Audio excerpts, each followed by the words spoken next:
ለስራ ካታር መምጣት ለምትፈልጉ ኢትዮጵያውያን ይህን ቪዲዮ የሰራው ያለሁት ለናንተ ነው። ሰላም አለይኩም ወራህመቱላሂ ወበረካቱ። ሰላም ጤና ይስጥልኝ እጅግ የተከበራችሁ የተወደዳችሁ የቻናሌ ቤተሰቦች ሀቢብ ንጉሴ ነኝ። ኢትዮጵያ ሆናችሁ ካታር ለመምጣት ኢንተረስቱ ካደረባችሁ መጀመሪያ ማወቅ ያለባችሁ ቅድመ ሁኔታዎች አሉ። እነሱ ምንድናቸው? ለምሳሌ እኔ አሁን ኖርማሊ እናንተ አሁን የምታቁኝ እኔን የዲሊቨሪን ህይወት እያሳየኋችሁ መኪና እየነዳሁኝ ጀስት ላይክ ቀለል ያለ ስራዎችን እየሰራሁኝ ነው የምታዩኝ ማለት ነው። ግን እውነታው ያ አይደለም። ለምሳሌ እኔ እንደ አንድ ግለሰብ ሮል ሞዴል ልወሰድ አይገባም። ለምንድን ነው ይሄንን የምላችሁ? ቢያንስ እኔ ብዙ መሰናክሎችን ብዙ ውጣ ውረዶችን አልፌ ነው አሁን እዚህ ቦታ የደረስኩት ማለት ነው። ለዛ እናንተም ያ ውጣ ውረዶቹን መሰናክሎቹን መቸገሮችን መራብ ስራ ማጣቱ ምን ሁሉን ነገር ያው ከካሜራ በስተጀርባ ነበር ያሳለፍኩት ማለት ነው። አሁን ግን ነገሮች ሁሉ ጣጣዎችን ሁሉ ከጨረስኩኝ በኋላ ወደ እናንተ ስለመጣሁኝ ሚስ አንደርስታንዲንግ እንዳይፈጠር ከሚል አንፃር ነው። ቢኮዝ ኦፍ ያው አንድ ሰው እዚህ ቦታ ለመድረስ እጅግ በጣም ብዙ ውጣ ውረዶችን አልፎ ነው ወደዚህ ይመጣው ማለት ነው። አብሶ ወንዶች ስንሆን ማለት ነው። ሴቶች ሲሆኑ ምናልባት በኤጀንሲ በኩል ይመጣሉ። ከዛ በኋላ ቀጥታ ወደ ስራ ነው የሚገቡት ማለት ነው። አንዳንዶቹ ያው በትክክል በኤጀንሲ ቀጥታ የሚመጡ ሰዎች አብዛኞቹ ቀጥታ ወደ ስራ ኦፖርቹኒቲ የሚገቡት ገብቷቸዋል አይደለ? ምናልባት ሴቶች ላይ ያን ያክል ብዙ ፈተና የለም። ምናልባት ቋንቋ እስኪለምዱ ድረስ አንዳንድ ሁኔታዎች እስከሚመቻችላቸው ድረስ ገብቷቸዋል። ከዛ ውጭ ያን ያክል ከባድ ነገር የለም እነሱ ጋር ማለት ነው። ወንዶች ጋር ግን ሲሆን እያንዳንዱን ኃላፊነት እያንዳንዱን ውጣ ውረዶችን የሚሸከመው ማን ነው? ራሱ ወንዱ ነው ማለት ነው። ለምሳሌ የቀን ስራ ለመስራት ቢያንስ የሙቀቱ ሁኔታ አለ። ምናልባት ከኢትዮጵያ ስትመጡ ደግሞ የኢትዮጵያ አየርና የዚህ አየር አንድ አይደለም። ላይሰንስ ለማውጣት ገንዘብ ያስፈልጋል። ገንዘቡን ደግሞ በምን ሁኔታ ነው ተሰርቶ የሚመጣው? እሱ ሌላ ታሪክ ነው። ገብታችኋል አይደል? እና ሌላችሁ የፈለኩት ምንድነው እኔ ያለሁበት ሁኔታ አሁን ኖርማል ህይወት እየኖርኩ ነው። አሁን ጀስት ላይክ ካታር ላይ ማለት ነው። ምንም የሚቸግረኝ ነገር አይኖርም። የስራ ጫና የለብኝም። በስራ ሁኔታ ላይ አለቃ የለብኝም። ጀስት በቃ ፍሪ ሁኜ እየሰራው ነው ያለሁት አሁን በዲሊቨሪ ህይወት ማለት ነው።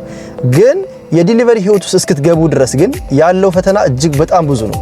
ለምሳሌ በኮንስትራክሽን ውስጥ ተቀጥራችሁ ልትሰሩ ትችላላችሁ። በዛ ቅጥር ሁኔታ ውስጥ ከአለቃ ጋር አለመስማማት አለ።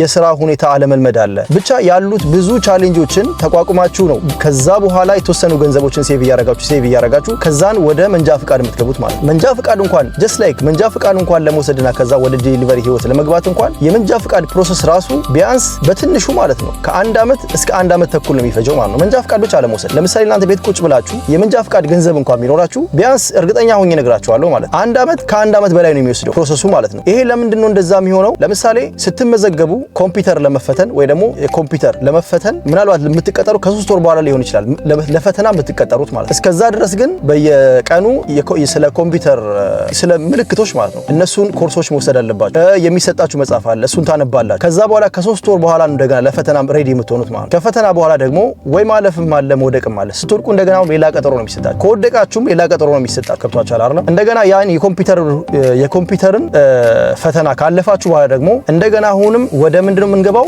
ወደ መኪና ትሬኒንግ እንገባለን ማለት ነው። ወደ መኪና ትሬኒንግ ትገባላችሁ። ወደ መኪና ትሬኒንግ እንኳን ለመግባት ቢያንስ ሌላ 3 ወር ምናምን ቀጠሮ አለው ማለት ነው እዛ ቦታም ለመሄድ እና እያንዳንዱ ስቴፕ ባለፋችሁ ቁጥር ያንን ስቴፕ ለመጀመር ሌላ ቀጠሮ ይሰጣችኋል ማለት ነው። በዛ ቀጠሮ መሰረት ነው ከዛ በኋላ እያላችሁ ስቴፕ ባይ ስቴፕ ላይሰንስ መውሰድ የምትችሉት ማለት ነው። ከላይሰንስ በኋላ ደግሞ ምናልባት እንግዲህ አሁን ላይ ያው የዲሊቨሪ ኦፖርቹኒቲው የዲሊቨሪ የስራ ሁኔታው በጣም ሰፊ ነው። ብዙ ካምፓኒዎች ነው ያሉት። ያው እንደ የካምፓኒያቸው የክፍያ ሁኔታቸው ይለያያል። ያው ሁሉም ካምፓኒ አሪፍ ከስተመር አለው ማለት አይቻልም። ገብቷችኋል አይደል? አሁን ጀስት ካታር ላይ ጠለባት ትልቁ ካምፓኒ ነው በካታር ደረጃ ማለት በካታር ደረጃ ጠለባት አሁን የምሰራበት ካምፓኒ ትልቁ ካምፓኒ ነው። ገብቷችኋል? ከዛ በኋላ ነው ሌሎች ካምፓኒዎች ሂደት በሂደት እየመጡ ጀስት እነሱም ሰውን ይሆናል አይደል? እነሱም ለአንድ ወር 3 ወር ይሆናል አይደል? አሪፍ ገንዘብ ይከፍሉና ከዛ በኋላ ካምፓኒያቸውን ሲያለማምዱ ከዛን ሂሳቡን የመቀነስ ሁኔታ አለ እና ጀስት ላይክ አሁን ጠለባት ብዙ ከስተመር አለው፣ ስራም አለ፣ አሪፍ ገንዘብም ሜክ የሚደረግበት ኦፖርቹኒቲዎች አሉ። ጀስት እንደዚህ አይነት ነገሮችን ብትሞክሩ የተሻለ ነው የምለው እኔ በእኔ ሀሳብ ማለት። ለዛ ይሄ ሁሉ ቻሌንጆችን አልፈን ነው አሁን እዚህ ደረጃ የደረስነው ማለት ነው። ለዛ አሁን እኔ ባለሁበት ሁኔታ ግን ካታርን ለስራ መመኘት ኢቲዝ በጣም ከባድ ነው። ገብቷችኋል? ለዛ ነው አሁን እኔ ቀድሜ ገና ብዙ ነገሮችን ነው ማሳያችሁ ስለ ካታር ማለት ነው። ግን ብዙ ነገሮችን ከማሳየት በፊት ግን ቢያንስ መምጣት የምታስቡ ወይ የምትፈልጉ ሰዎች እንደዚህ አይነት ነገሮችን ቀድሜ መናገሬ ለኔ ግዴታ ነው የሚሆንብኝ። ቢኮዝ ምናልባት የተሳሳተ ግምት እንዳንይዝ ገብቷችኋል አይደል? ቢያንስ የተወሰነ ተረድታችሁኛል ብዬ አስባለሁኝ። እንግዲህ ካልተረዳችሁኝ የበለጠ ግልጽ እንዲሆንላችሁ አሁንም ተጨማሪ ማብራሪያ የምትፈልጉ ከሆነ ሐሳባችሁን በኮሜንት ጻፉልኝ። ያልገባችሁ ነገር ካለ በኮሜንት ጻፉልኝ። በዛ እንግዲህ አንዳንድ ያልገባችሁን ነገር ደግሞ በዛው ለመመለስ እሞክራለሁ ማለት ነው። ወደ ሁለተኛው ጉዳይ ሲሄድ በጣም ሰርፕራይዝ ያደረጋችሁኝ ነው። እውነቴን ነው የምላችሁ። ቅንነታችሁ እኔን ለመደገፍ እኔን ለማበረታታት የሄዳችሁበት መንገድን ግን በጣም ሳላደንቅ አላልፍም። ለማንኛውም ቴንኪዩ በጣም ነው የማመሰግነው። አሁንም እንግዲህ ያው ድጋፋችሁ ይቀጥል፣ ከጎኔ ሁኑ። እንግዲህ ያው ስቴፕ ባይ ስቴፕ እያሻሻልን እየተሻሻልን አሪፍ ቪዲዮዎችን ይዤላችሁ እመጣለሁኝ ማለት ነው። እወዳችኋለሁ። ያው ለዛሬ ላስተላልፍ የፈለኩት መልእክት ይሄ ነው። በቀጣይ ደግሞ በሌላ ቪዲዮ ተመልሰን እንገናኛለን። እወዳችኋለሁኝ። ሰላማችሁ ይብዛልኝ። ማሰላማ። ሰላም አለይኩም።